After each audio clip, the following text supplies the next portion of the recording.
So here we have the Hyundai Tucson S Blue Drive on a 66 plate. I'm going to start off by showing you around the outside of the car, and then we'll hop in and I'll run through a few controls on the inside. But from the outside you'll see it's got alloy wheels and 5 doors. Let's start off inside the boot and then work our way around the rest of the car from there. So as we approach the back of the car, you'll see we've got plenty of boot space, along with that 60/40 split folding rear seat and a vinyl cargo boot liner as well. So we're just going to work our way back round to the front of the car now, and then I'll hop in and run through a few controls on the inside. But now that we've done a full circle of the car, you can see it's in fantastic condition the whole way round. Just briefly before I climb in, I think it's well worth seeing the interior from this exterior point of view. The seats are as good as new actually, and there's plenty to run through on the dashboard, so let's hop in and we'll do that now. Okay, so now that we're inside the car, we're going to start off with the dials. On the left-hand side, we've got the rev counter, and on the right-hand side, the speedometer, along with the fuel gauge.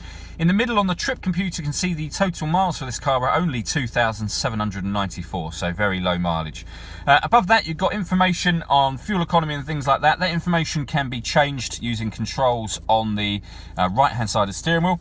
You can have a digital readout for the speedometer, for example, and there's a couple of other menus along the top, like settings. You can change the way the lights stay on, the doors automatically lock as you drive away. So lots of different things you can change.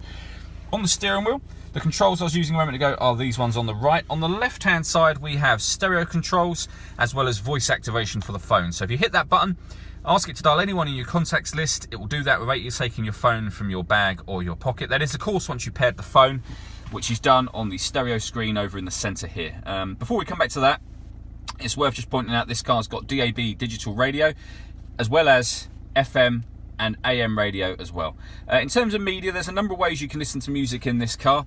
Nothing's connected at the moment. You've got an auxiliary input, a USB input, and you can stream music wirelessly via Bluetooth audio as well. Beneath that, we got the air conditioning. So fan speed is adjustable on the left, temperature on the right.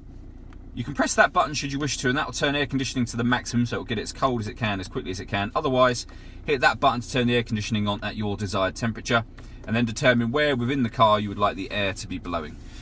Underneath that, we've got two 12-volt charging sockets, the USB and auxiliary input that I mentioned a moment ago, a 6-speed manual gearbox, and then next to that, we've got the ability to turn off the stop and start. So this car is designed to cut out in traffic to save you fuel.